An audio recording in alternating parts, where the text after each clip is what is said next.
This is Charlie Mato-Toyela with another video on how to make and play the Native American flute. This time we're going to be talking about the flute materials that we use. I know a lot of you have had questions about what makes a good sounding flute and what goes this way or that. A lot of people ask about hardwoods especially, and it's mostly because of familiarity. One of your friends may have a hardwood flute, or you may see a really nice one for sale somewhere for a really expensive price and think that this must be a great flute. But I wanted to give you guys my opinion of all the different types of materials that we can make flutes out of. Of course, there are a lot of woods that I don't have here to show you, like maybe cherry or any of the really hard woods that people, or cocobello, you know, any kind of crazy stuff like that. I've made flutes out of those in the past, but these days I stick with what it is that is convenient, that I like a lot, and that everyone else seems to like a lot as well. So what we're going to do is just jump right in. I'll show you several different types of flutes, different types of material. I've got one here made out of sunflower. I've got some made out of river cane, bamboo, another species of river cane, elderberry, red cedar, western cedar, and sawgrass. And then the one that I know all of you are probably wondering, which flute is it that I play on the intro of these videos, and I've got it with me too. I'll show you so you can hear what it sounds like. But anyway, let's go ahead and get a closer look, and I'll begin with this red cedar one here. So like I said, this is a red cedar flute. It's an older one, but it's a beautiful flute.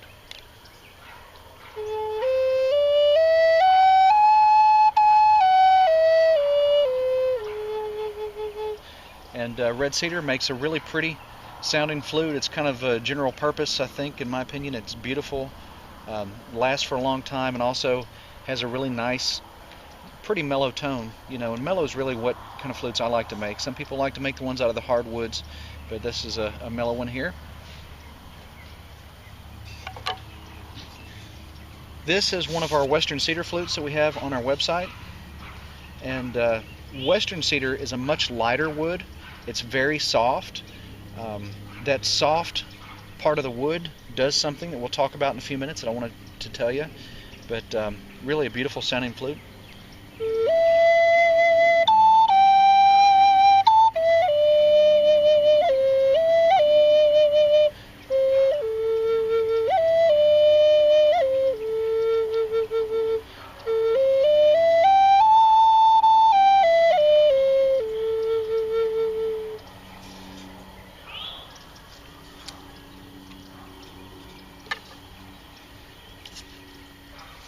This is actually one of my own flutes that is made out of bamboo, and bamboo is something that cultures all over the world use for making flutes, mostly because it's convenient. This particular species of bamboo is very round. It's an unusual type, of course, not from the Americas originally, but it's a great flute. It's one I've kept for a while, really enjoyed a lot, and makes a kind of a nice sound.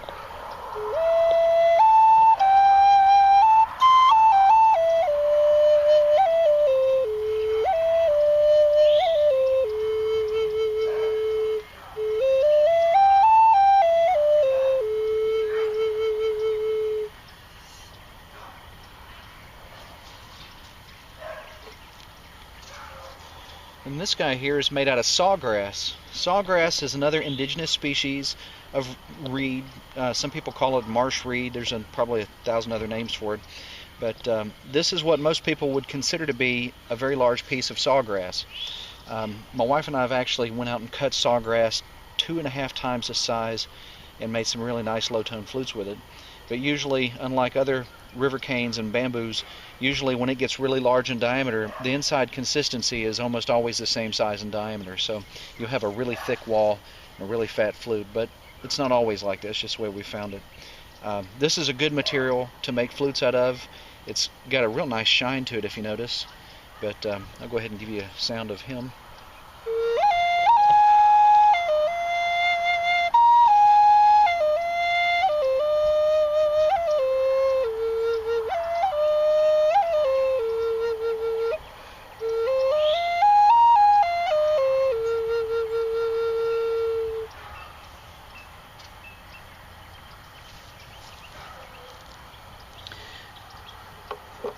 And from there, the next flute I'm going to show you is, I like to say, one of my favorites.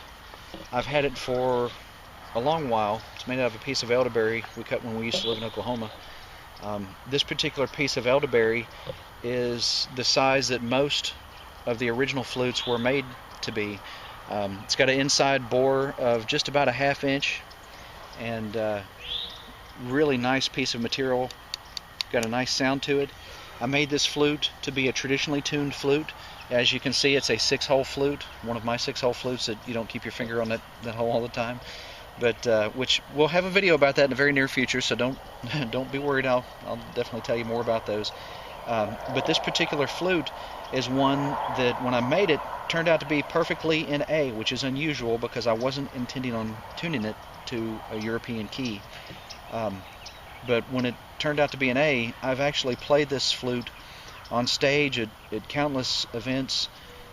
Also, it's on 2 of my albums that I've recorded, my 2 most recent albums. One of my favorite flutes, like I say, I play it a lot. It's been through the tumbler, I can tell you. It's been all over and really has taken a licking, but it's kept on going. Anyway, so this is what this guy sounds like for you.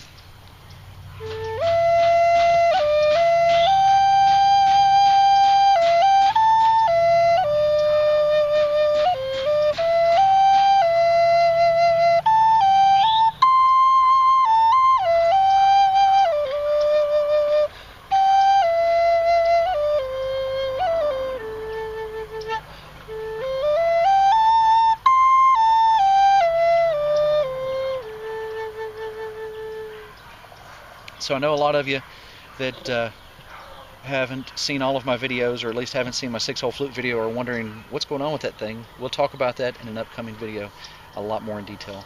But anyway, and the next flute that's just like that one, once again, made it when we used to live in Oklahoma. We were making a lot of them out of this particular species of river cane. This river cane is the 3rd indigenous species of river cane that I'm aware of. It is a great material for making flutes. It's made on the exact same 6-hole pattern. It is almost unmistakably exactly the same key as the one that I just played, but the tone is different because it's made out of river cane. And if you notice, it's got an unusual shape. Any of you Choctaw basket makers out there probably recognize it, and thanks so much for letting me on the land to cut it. But anyway, just to let you hear them here.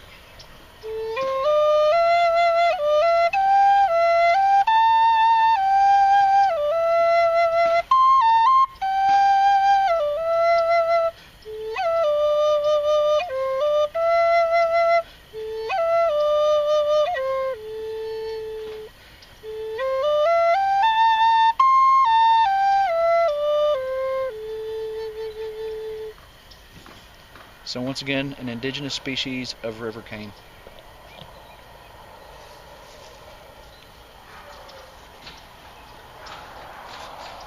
Then here's one that I've actually had a handful of people ask me about. This one here is made out of a sunflower stalk. Sunflower and corn both make great flutes. We've made a handful of them out of each. Once again, made in the exact same 6-hole traditional pattern. But this guy I've done it a little differently. He's got a very small sound hole and mostly small fingerings, but this fingering here, of course, is a little bit larger, mostly because it needs to be north a little bit. Talk about it in the future. Anyway, so this guy's got a delicate sound, beautiful flute, kind of an unusual interior core since it has a pith inside of it, a spongy core that you have to knock out. Very carefully, mind you. I say knock out, but we had to be very delicate with it. That's the other thing about using sunflowers. You've got to make sure you keep your finger on the holes very well because it's a very rigid material, and those ridges make it difficult to cover your fingers up.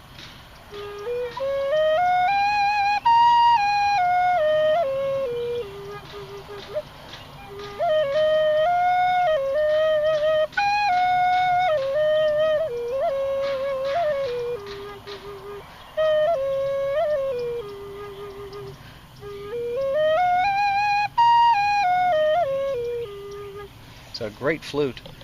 Part of the reason I wanted to do the close-up so you could hear this guy. This is a really amazing thing. It's very hard too after it dries, which is pretty amazing. Granted, it is a sunflower stalk, so you can crush it a lot easier than you can the river cane or elderberry or any of that.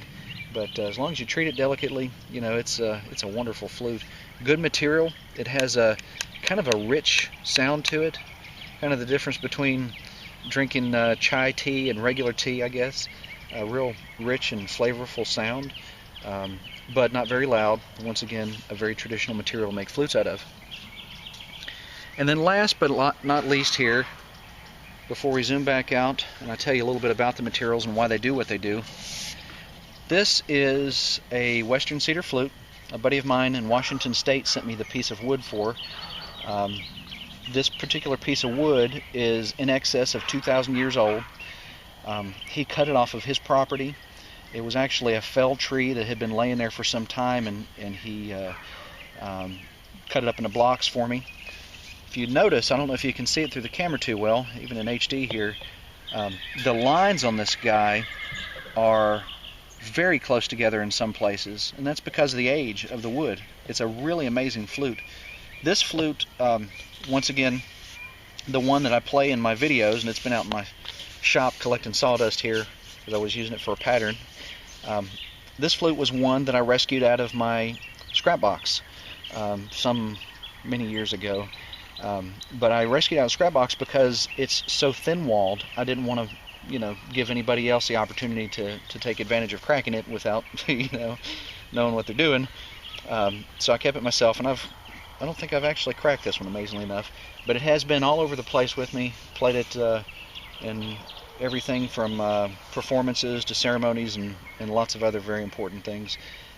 Certainly is a beautiful flute, and like I said, it makes a really great tone. Have a lot of people ask me to reproduce this one for them, or something similar to it anyway, because it is the one on the beginning and ending of all of our videos to date. So I'll go ahead and play it for you.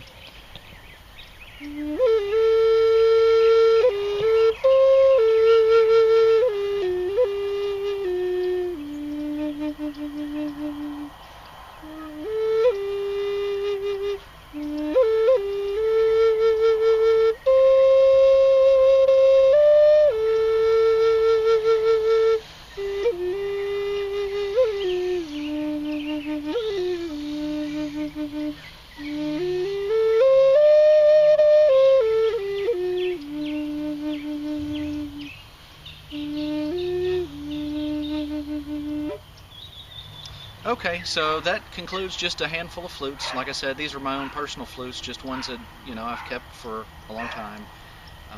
Ones that I wanted to show you the different tones that they make and the different types of materials that they're made out of, and basically what I have learned about making flutes out of all different types of materials.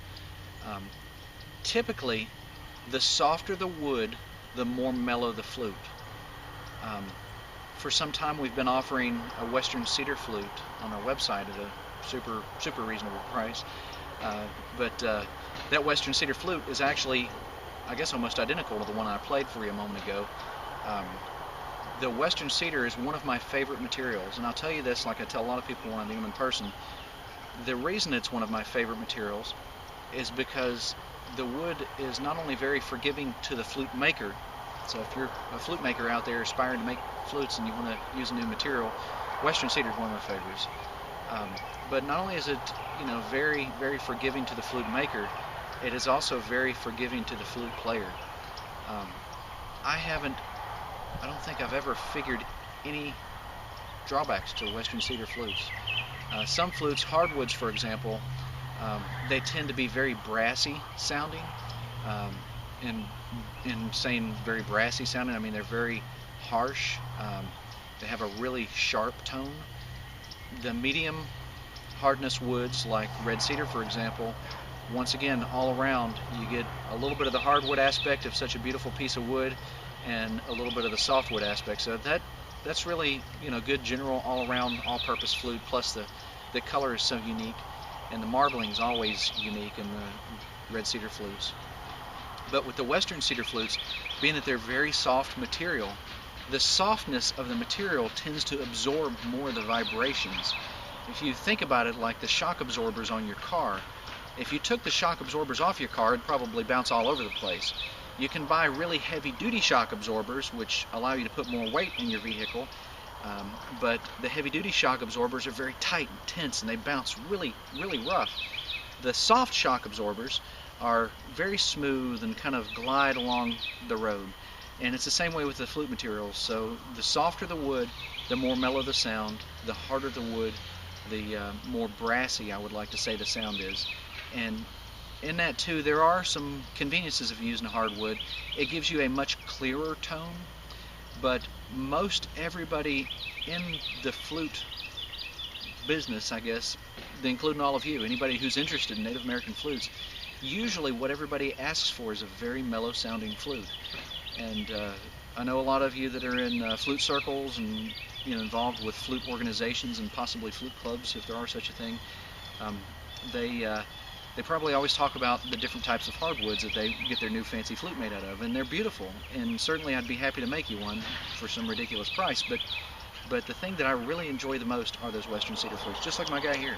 It's a great sounding flute, as everybody seems to enjoy it a lot. I enjoy it a lot. It's a great flute.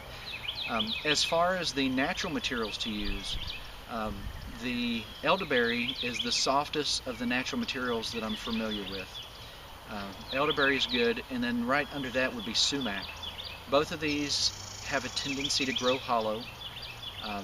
Different parts of the plant grow a certain type of hollow, so if you're going to get into the business of using either of those materials to make flutes, you have to figure out which one it is that will make the best flute. Beyond that, the sunflower, as you heard, has almost a tinny sound to it, and I think the tinniness to it is because of how hard the fibers are. If that little thin stalk of sunflower that I played for you a moment ago is so hard that it doesn't crush with my fingers, clamping down on it like that, then it must be very hard because it's super thin. I mean, the material is maybe 1/32 thick. For it to be that strong, it's very, very hard. Then the other materials that I played, like the sawgrass, is once again kind of a medium material. It's got a hard shell on the outside, as you can see from the shine, but the inside of it's kind of a soft, spongy material. And I don't mean the core of the sawgrass. I mean inside of the stalk itself, on the side walls, there's a shiny, hard material on the outside. There's a soft material on the inside of the side walls, and then the next layer is a kind of medium hard material, and then you go to the hollow part of the sawgrass. You really got to try it before you can really grasp what it is I'm talking about. It's just amazing material, and of course usually make smaller flutes out of it, like our mini flutes or Cherokee Little People flutes are what we use it for. And then the natural river canes, the two different species of it, the one that I showed you is the harder of the two, the one that we use more commonly in most of our other videos that we make river cane flutes in, and the ones that we usually offer for sale.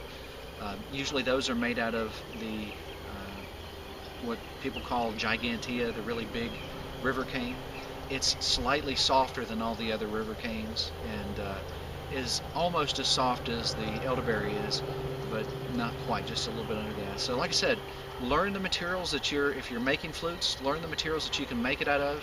Find out what's convenient for your area. Some people think that bamboo doesn't grow in their area, but I guarantee if you try at a nursery, they'll tell you, yes, we can plant bamboo here, whether it be Idaho, Iowa, Alaska, Kansas, Washington State, Hawaii, you name it, it grows everywhere. It's impossible to kill in most cases. Indigenous river canes, they're not impossible to kill. Unfortunately, it's not all over the place like it used to be because it's been decimated for people thinking it was bamboo. So lots of materials you can use. Some people actually take a shotgun boring machine and bore the inside out of their flutes rather than making a flute in two pieces like I do. Some people may drill it out to make a flute. Some people may split it in half and hollow it out with a knife. I've done that a lot in my time. We talked about it before, making hardwood flutes. There was a time when I had actually hollowed out the flutes using a Dremel, so that's certainly a possibility. Whatever material you use, though, like I say, know your material, know what you're using it, how you're using it, be very careful, use all safety precautions, face masks to keep the dust out. Some woods are toxic. The fumes of burning material has toxic, I guess to some slight degree, just as much as a campfire in most cases. but where you work on these pieces of wood at, anything that you could possibly imagine, to be careful. If you don't know, all the safety precautions, ask someone.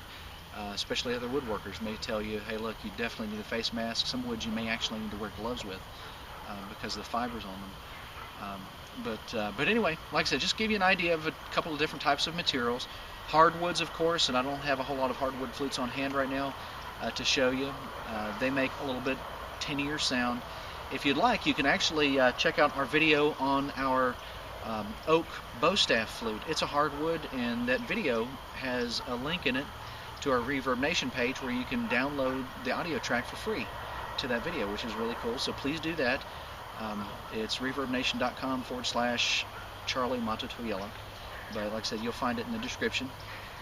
But like I say, try different materials if you're a flute maker. See what works best for you. I've heard people all over the place talk about red cedar, being a great material. Of course, it's been used for a long time. Pine is fantastic, easily obtained. I mean, you can get pine anywhere in the world. So just see what you've got, see what you can find. Be careful if you're using weeds. Some weeds are toxic. Pokeberry, for example, is a toxic plant. Made flutes out of it, though. Makes some beautiful flutes. You may decide to put a wooden mouthpiece on the top of it to make it safer for whoever's playing it. But once again, tung oil is toxic. People wipe their flutes down with tung oil all the time. But tung nuts are deadly poison to people, from what I know anyway. Might have someone dispute that idea, but I always like to put my description, my disclaimer on everything, in my opinion. But anyway, any questions or comments, please feel free to leave them on the video. If I don't answer them quickly enough, it's because YouTube's changed a lot of the way that we answer the questions, but they've just changed it back, so hopefully I'll be able to answer them a little more quickly. And please visit our website, bluebearflutes.com, also our YouTube, Reverb Nation page, website, anything you can think of, Facebook, whatever we've got, go ahead and visit it. We've got a lot of different material and information on each of them. If you have any questions, like I said, leave it. Otherwise, Charlie Mato-Toyela signing out for another video here, and we'll hope to see you soon.